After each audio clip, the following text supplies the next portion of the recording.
We need leaders who are humble and have some humility. And I think I talked about that last time with you. It's about ambition. You've got to have drive and some ambition, but you also have to have humility. I mean, you're not going to make a great leader unless you've got some drive and some ambition to get things done. Mm-hmm. But it's got to be done with a touch of humility. And people will demand leaders who've got this quality of, ambition. As I said, it's a mashup of those two words, ambition and humility. But people will vote with their feet. They want people that can be humble leaders, and it's not all about them.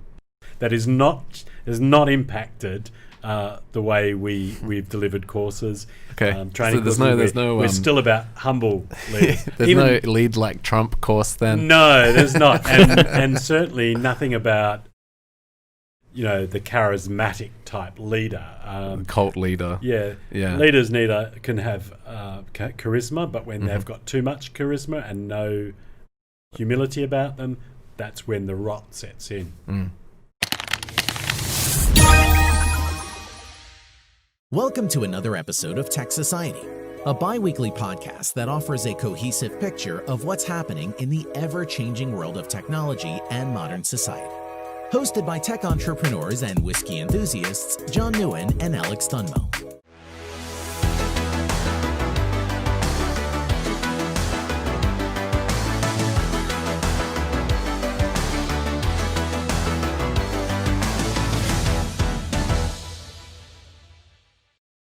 Welcome to another episode of Tech Society. Today we are with Professor Gary Martin again, and we're going to do a year in review.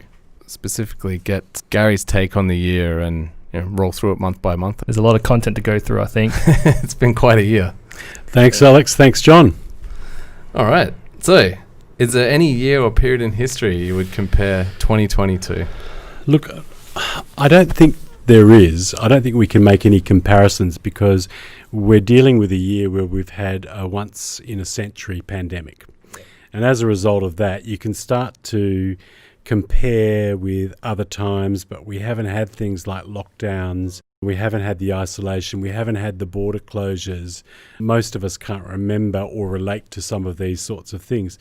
Sure, we've had a global financial crisis. That obviously was something that impacted many people in Australia, but less so here in Western Australia because of the iron ore prices. So we were buffered from the global financial crisis. We did have, I think back 2015, iron ore prices dropping and things changed dramatically in Western Australia economically.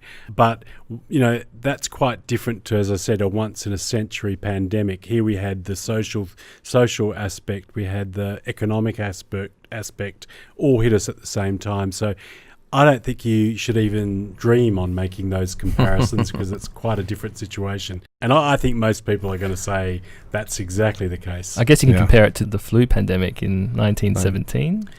That's the Spanish flu. Spanish flu. It's a bit different. John, you were much older than me then. If that was in 1917, you're doing remarkably well, I have to say, for your age then, if you were around in 1917. But yes, no, I can't make those comparisons because I haven't lived that experience. It was a different world as well. More than 100 years ago, it's not the modern world. No technology like this anyway. No mass travel like we have now. Exactly. Yeah. 2020 is definitely, some would say, an interesting year. Kind of like that curse. People say, may you live in interesting times. I think we all can say we live in interesting times. Yeah, and it's interesting also because in Western Australia, the situation's been quite different to say that in Victoria. So, in the scheme of things, because of our geographic isolation, because of our strong leadership in the state by our government, because of the mining industry that didn't close for one day, as far as I can recall, we've been in a situation that has been quite different to the rest of Australia. We also got lucky with the bushfires as well. We didn't really have a serious bushfire season here, which is actually quite amazing. So I guess it's, if you compare with others, we've done remarkably well, and things aren't anywhere near as bad as, say, they might have been in the eastern states. But that doesn't mean that individuals haven't suffered through this, lost jobs, lost businesses, lost houses, those sorts of things that they've worked for. So I think it's easy to go and say, we've done remarkably well here, but there are people out there that have had a very, very difficult time. So there's the collective, we've done very well, but there's a lot of cases where people have had some very serious challenges with their business and their personal lives. Especially travel embargoes, that kind of thing. People have definitely suffered. Yeah, look, I think it was an interesting situation yesterday when you saw people fly in and then go through some screening processes and get off and meet family that they hadn't seen for 6 months. Well, if you live in the eastern states or in any part of Australia, in fact, people are just used to getting on a plane and going to visit their friends and relatives over a weekend, and none of that's happened. So, but I think even that's one level of challenge. But there have been people that have lived alone and been locked down who have been in the state. There are people that have not been able to see relatives or in aged care and those sorts of things as well. So it has been, while I say we've done remarkably well, we have by way of comparison to others, but I think there's been a lot of cases, individual hardship that people have heard about, and some very sad ones at that. Well, I guess with the hindsight 2020 that we have of 2020, hindsight is 2020. Yeah. No one's made that joke yet. Not yet. I'm sure someone has a dad joke somewhere. What could we have done better? What do you think, Gary? I'm not sure that we would have ever predicted that this sort of stuff was going to happen, that we were going to have lockdowns, we were going to have isolation, that hospitals would need, respirators to the level. So I'm not sure that, again, we can actually do things completely differently, because, again, to use the comparison type of approach, we have done remarkably well. We were well prepared, or as best prepared as perhaps we could have been in many situations. It's more about, the question really for me is more about what we've learnt from this and what we might do to prepare for this in the future, rather than what could we have done differently. I mean, there's some obvious things that people were playing around with technology, for example, long before the pandemic. And there was no reason why some of the approaches that we were taking to business via virtual conferences, through schooling, through university classes, why we couldn't have done a lot more prior to the pandemic, regardless of whether a pandemic occurred. That, for example, we've suddenly been able to use Zoom and other platforms for meeting with business clients, for meeting with others. Instead of spending an hour on the road, we've been able to jump in or jump online and have a meeting, which has been great. We could have been doing that this whole time, well before the pandemic. So, I think the pandemic's triggered or accelerated the use of technology in many situations as well. But I think what we should be doing is starting to think more about what we've learnt from this sort of a pandemic, and it's not over yet. So there's still some learning. We're about to go through another learning phase. If there's an outbreak somewhere and we have to go into a lockdown, or we have to close off a suburb or suburbs, and the businesses within those will face some hardships, and it's how do we contain them? How do we respond to those things? So I think we're a lot better prepared for what might be ahead in the next year, before that the vaccines are rolled out and across the board. How has AIM's delivery of training and business person education changed since? That's an interesting question, because while the lockdown was on, we were still able to operate face-to-face classes with social distancing and so on, and we continued to do that. But a lot of people were worried about coming in and being exposed to the virus, even if those precautions were taken. So we did do a lot of virtual classes, and they worked well. But again, we had to modify those classes. So a normal 2 to 3 day training program, for example, or training course, suddenly if you're sitting in front of a camera for 3 days is a different proposition. So we had to split things up a little bit. It's definitely weirdly more draining, isn't it? I think people felt it was. the upshot of all of this is that now, if you look at our guide for next year, you'll see we have a course on emotional intelligence. It might run 4 different times during the year, as well as a virtual offering.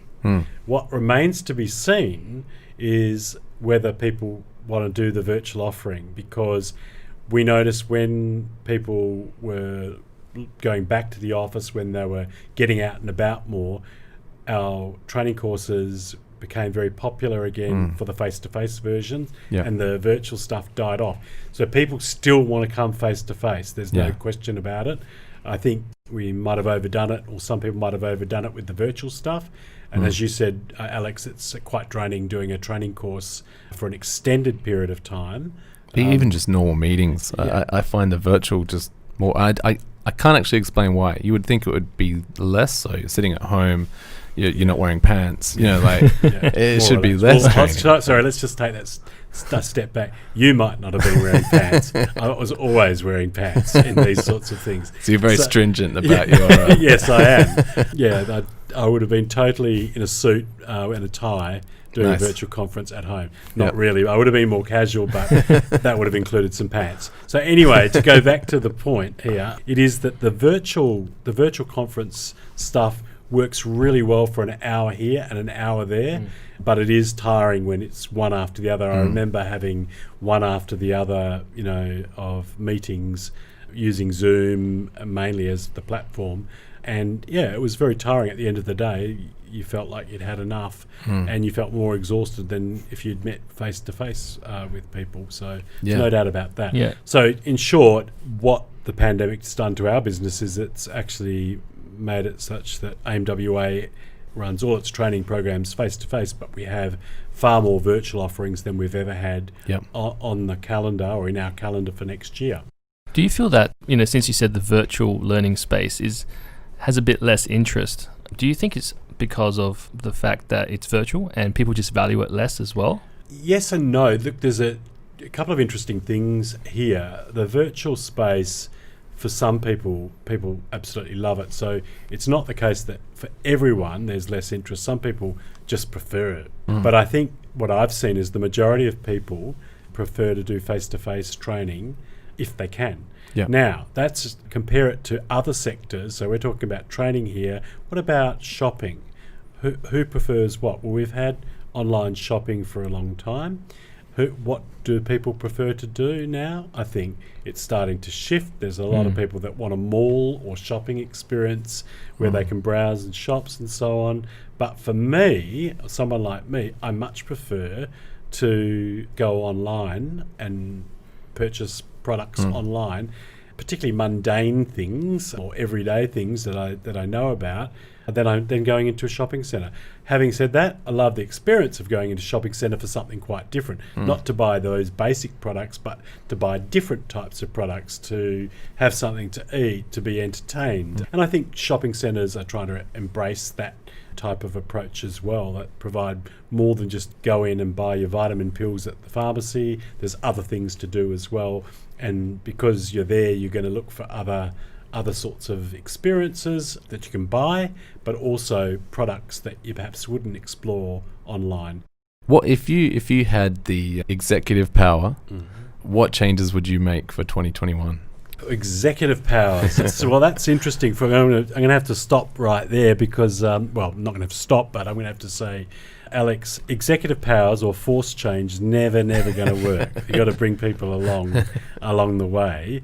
But I would like to see, obviously, some big changes to a number of sectors, including, as I said before, the international student sector, which is a big industry. I'd like to see us diversify the country, the countries where the students come from, and invest heavily on making us the number one place in Western Australia. And you know why we can do that now? Because we were one of the safest places in Australia. And that's a strong message. If I'm a parent about to spend big money on my students, on my son's daughter's education, I want to know where I'm going to send them is safe.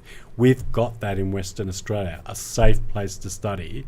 And if I had executive powers, I'd be investing a lot of money in doing that now, saying when the borders are open, we're ready, this is what we can offer you. But it's not just about those executive powers, because then you've got to have education providers provide that very best experience. They have to be ready for that influx that would come. Yeah.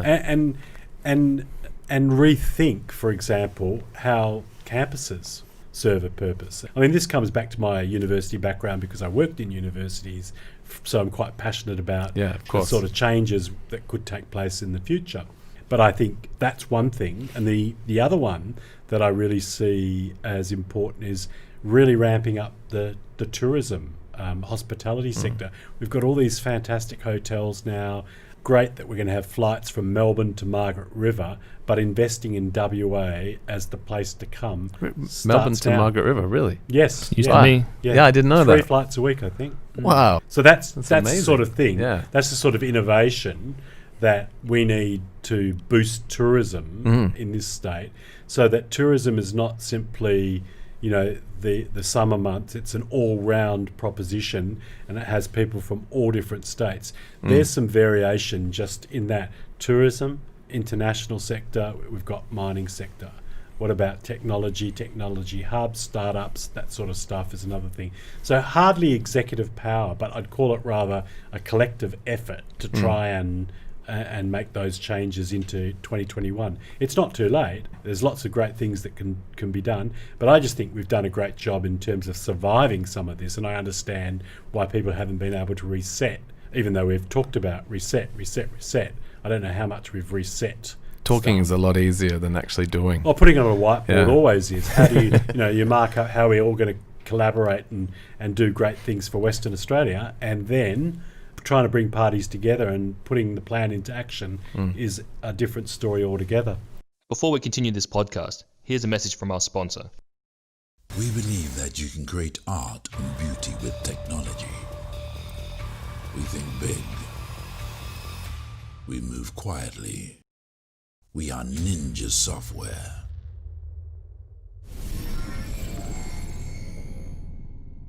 On the topic of a reset and developing your competitive edge as a city, as a state, does this require the focused will of a government, or can it be done via the business community by itself? Well, sometimes business is very quick to say the government needs to do it, and government saying, well, business needs to play a part. Yeah. It's actually local government, it's state government, it's business, it's the tourism industry. You need to bring all these parties together to do this. And I think, to be fair, people have been doing their best to create WA as a hospitality and tourism hub, and there's been some ideas about what we might do.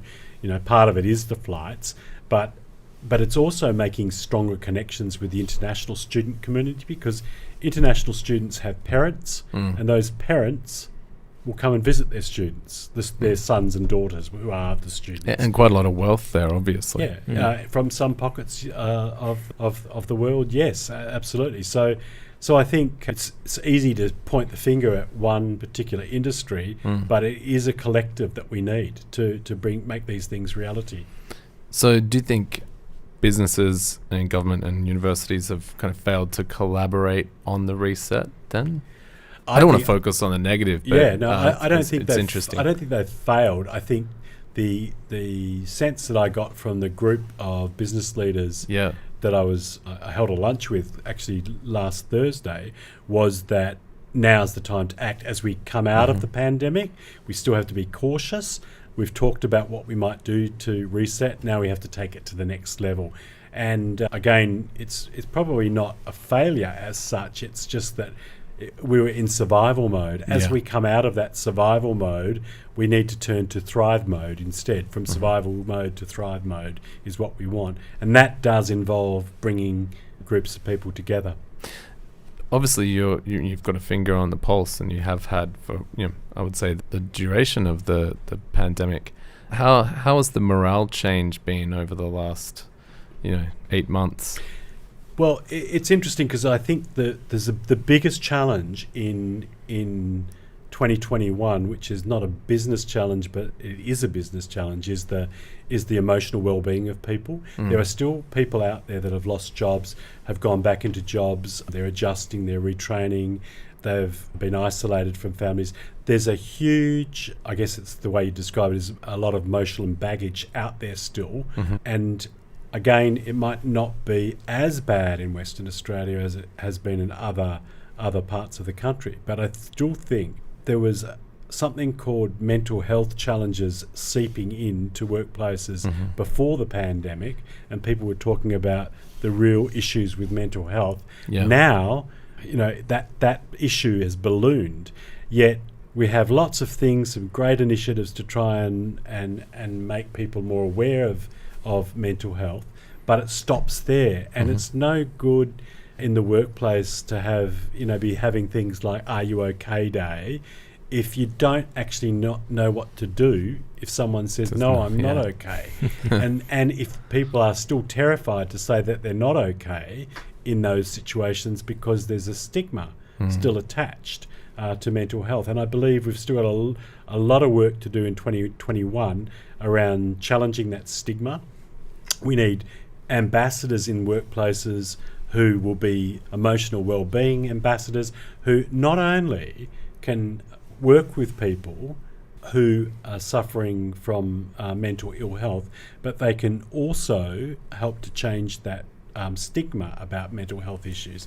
Those are things that, if not checked or addressed, are going to impact the productivity of business. So it's not only about the individual or the team, it's about the business and the state. We need to spend more time on addressing mental health issues such as anxiety and depression in the workplace. And again, I think we probably paying lip service to that. We celebrate Are You OK Day. When I say we celebrate it, it's nothing really to celebrate there, but there's an awareness of it. But I don't think we're equipped to deal with mental health issues in the workplace. Some leaders, managers are bringing in psychologists and so on. I've heard, particularly in eastern states, to be part of their staff in big companies, but no one will go near a psychologist or a counsellor if there's a stigma in the workplace. They'll go external maybe. So I think our awareness has risen, but over the pandemic. But what do you say to someone if they tell you they're not feeling right? You say, "Oh, you're having a bad day, you'll get over it." Or someone who's suicidal. Go to the gym and do some exercise. I mean, suicidal. I've heard someone say, committing suicide is selfish. And that's not what a person with a mental health issue or who's depressed wants to hear. So how do you respond? And it's not an easy thing to do. So it's that mental health first aid type of approach we need. And we've got to be breaking down that stigma in 2021 so that people can talk about their mental health in the same way that they talk about physical health issues.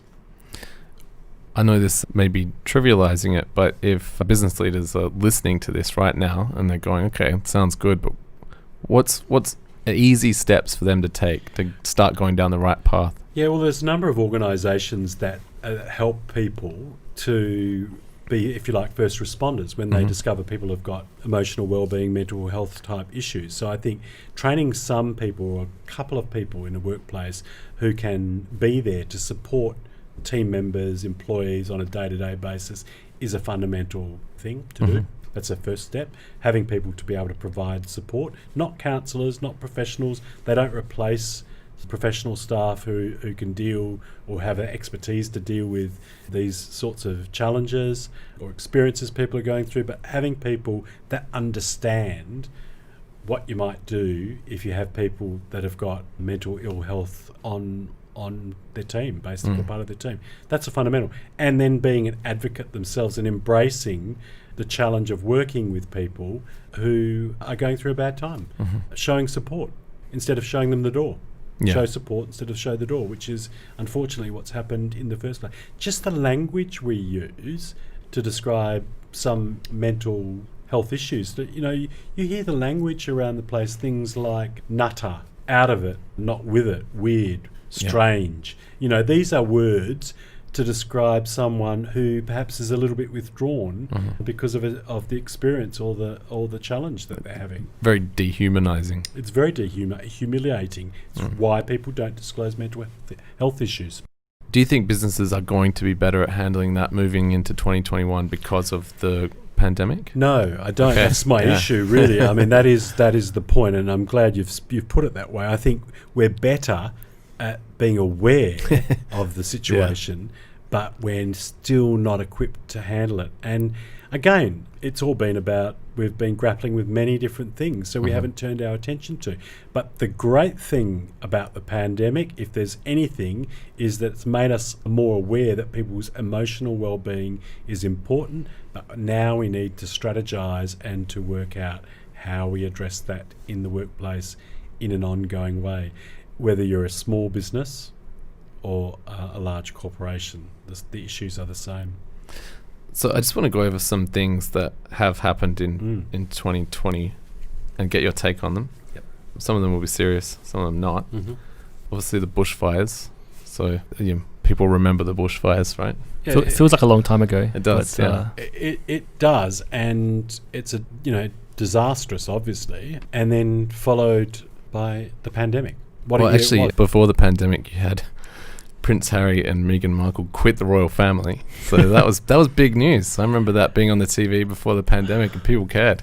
Suddenly they didn't, very, very quickly. But that happened in 2022.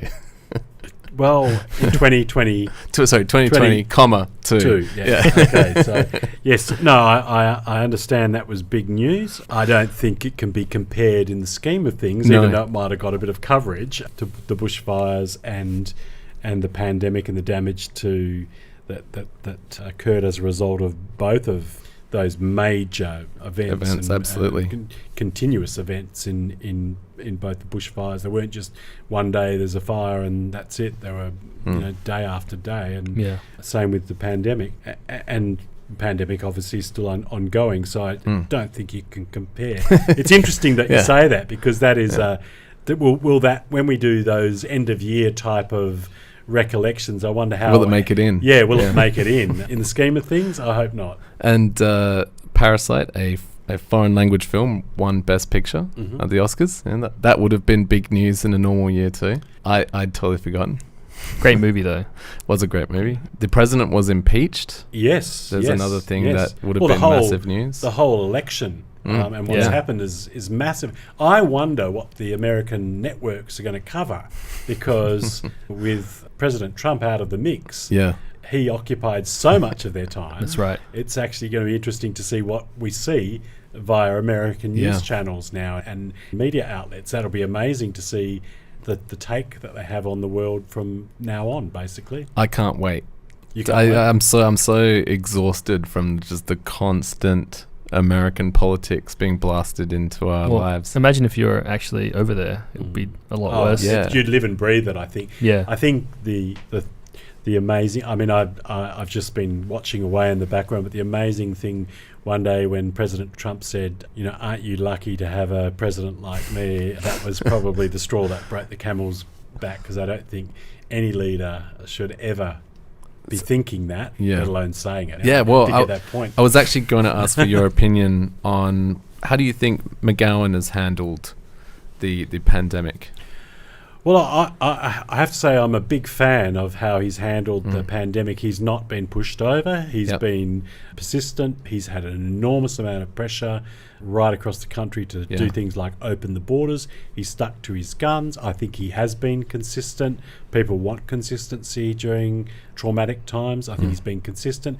And you know what I really liked? He's fronted the media regardless of whether he's had anything big to say and given an update. This is where we're at. Nothing's changed. Yeah. He's been there all the time. Every week you would see him on TV.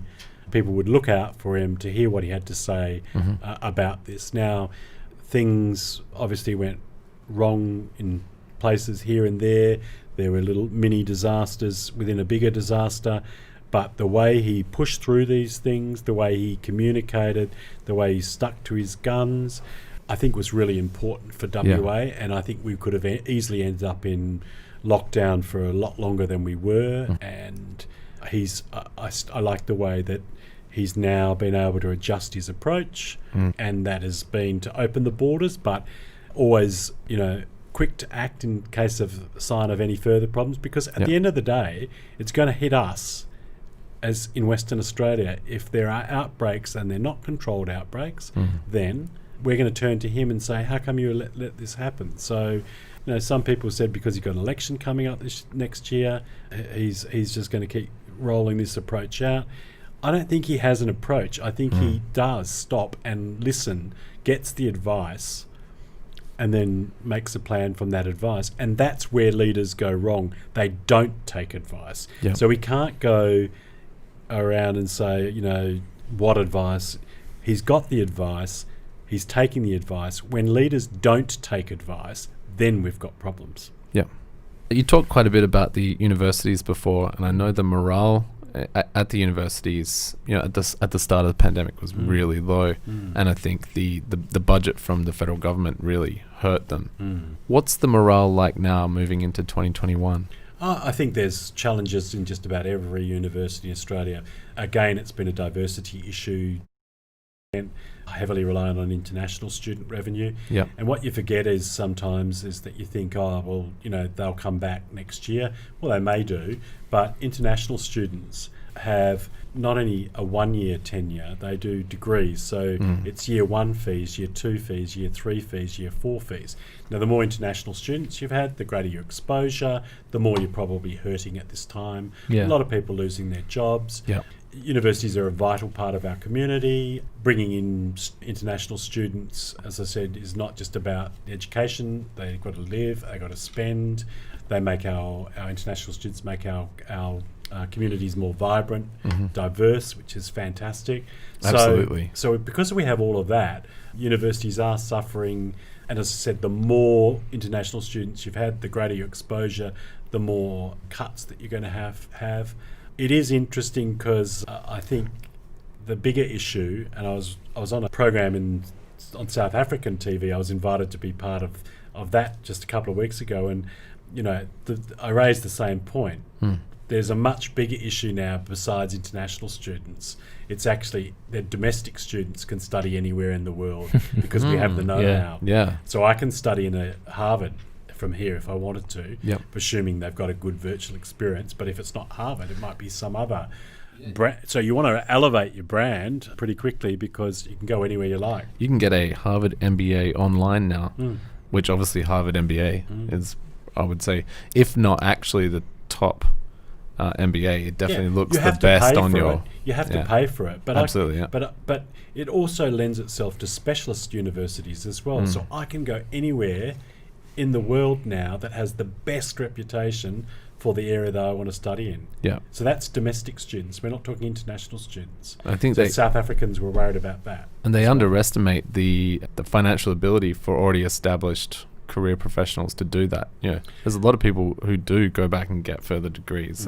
And the more it becomes anywhere, anytime, then the more you'll see the more mature students go in because it'll suit their lifestyle. It suits young people's lifestyle as well. Yeah. And if I'm working and I can study in the middle of the night if I want to, then or join a class in the middle of the night if I want to join someone else's time zone, then and get a degree from a university that's got an outstanding reputation, then I'll do that. But as you said, to come back to that question, how's morale? I think it's watch this space. I think universities now are trying to reinvent themselves, and it all comes down to that type of experience that they can provide. You've seen universities in Perth cancel lectures, for example. No more lectures. So does that appeal to students? I don't know. Some students it might, but I know from experience that probably if you're going to do anything virtually, just being able to sit back and watch a lecture, record it, and then re-watch it over and over if you want to, has been a good thing for some people. So it's about that experience, but there's more than one challenge. It's like, how do we Uberize, if you like, universities in some ways, or Airbnb them? Yeah. Because that's what the customer's going to want in the future. not to be able to told you come to class at 2:00 in the afternoon. Like a child. Yeah. It's like, well, I'll fit this in around my work. The other thing is even students going straight from school. A lot of students work almost full time and study full time now. Yeah. So something's got to give, I think. So here's an opportunity as well for universities to reinvent what they do. And I think some of them have really taken up the challenge and are trying to do that. And so 221 will watch this space, what's new in the way universities deliver to others. What do you think of the focus on STEM?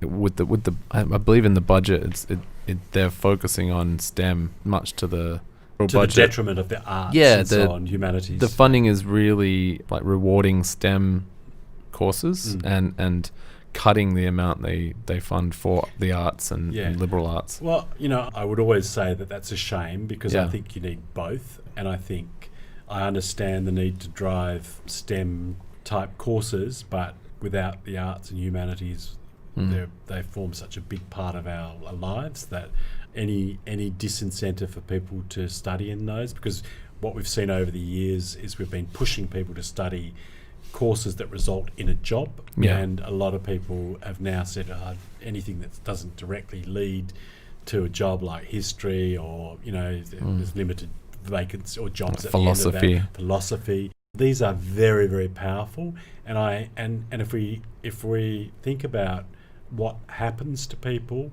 10 years time, what you've learned at uni is almost irrelevant. Bachelor's degree in philosophy or chemistry or whatever, it's not just about the content you teach, meaning the discipline type stuff. It's the reasoning, it's the writing, it's the speaking, it's the commitment to time frames in terms of packaging things up. It's all those other things.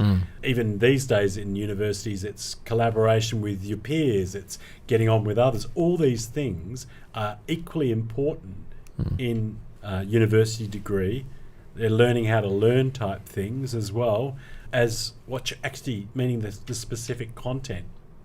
So I can't see how humanities type degrees or arts types degrees do that any less. In fact, they probably do more of it and the content's more flexible in them, but it is very powerful just studying, regardless of what you're studying, doing a 3-year program and working your way through things in a systematic way, reading, writing, summarising, speaking, presenting to others. Very powerful. And it's a shame if the arts suffers at all. Suffers and is not a pathway for becoming better at being a human being. Yeah, that's really what it's about. Yeah, I agree completely. What are you excited about for 2021? And it could be anything, like a movie or something really serious, or it could be the vaccine. Yeah, I am excited about the vaccine. Yeah. I'm excited about planning some sort of international trip. Yeah, I really am excited about that because... Where are you going? Have you decided yet?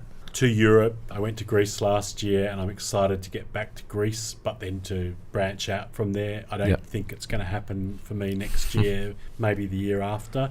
But that's what I'm excited about, because when you can't go...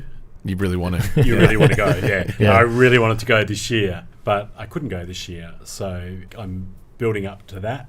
But I'm also excited to get back to work, to see what challenges are thrown up and how we can best address them. I need a holiday. I can feel I need a holiday, but I'm also very excited to get back and see what the challenges are and how we can address them. And we've become very confident in the way we're able to address these sorts of things.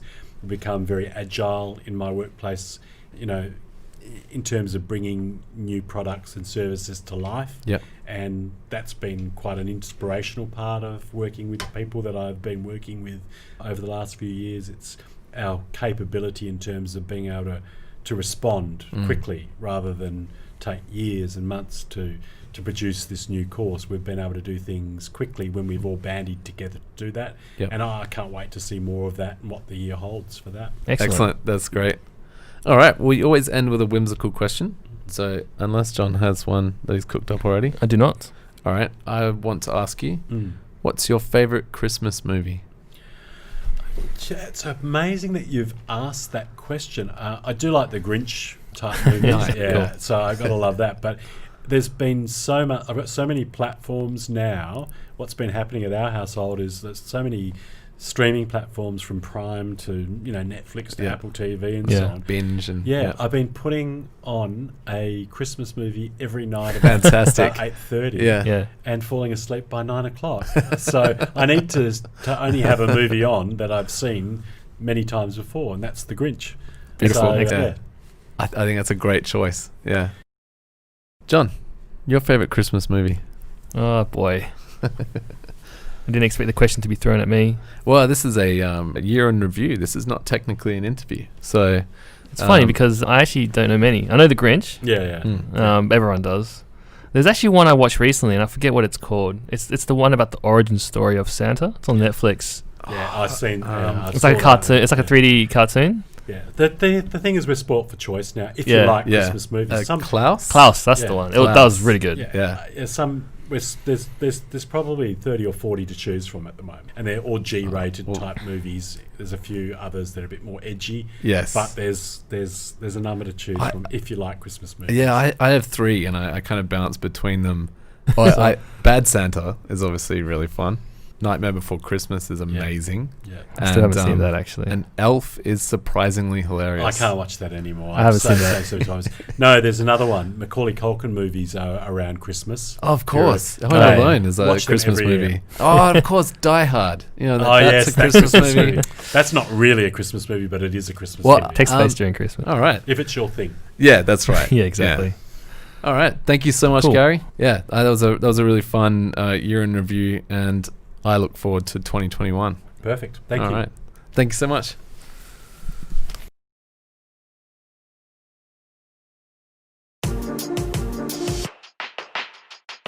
On this day in tech history, December 18th, 1987, Larry Wall releases version 1.0 of Perl. This is a general-purpose programming language used in many Unix systems. Now, Perl exists today and is widely used, but a lot of people either love it or hate it. So, All right, and that's it from us in 2020. see you in 2021. Yeah. I hope you had a great year, or at least survived the pandemic. Or a memorable year, I And suppose. I mean, who hasn't had a memorable year? I think we'll all look back on 2020 and remember it. That's what I mean. I hope you're looking forward to 2021 as much as I am, and we'll be back with you sometime mid-January. Excellent. All right, thanks everyone.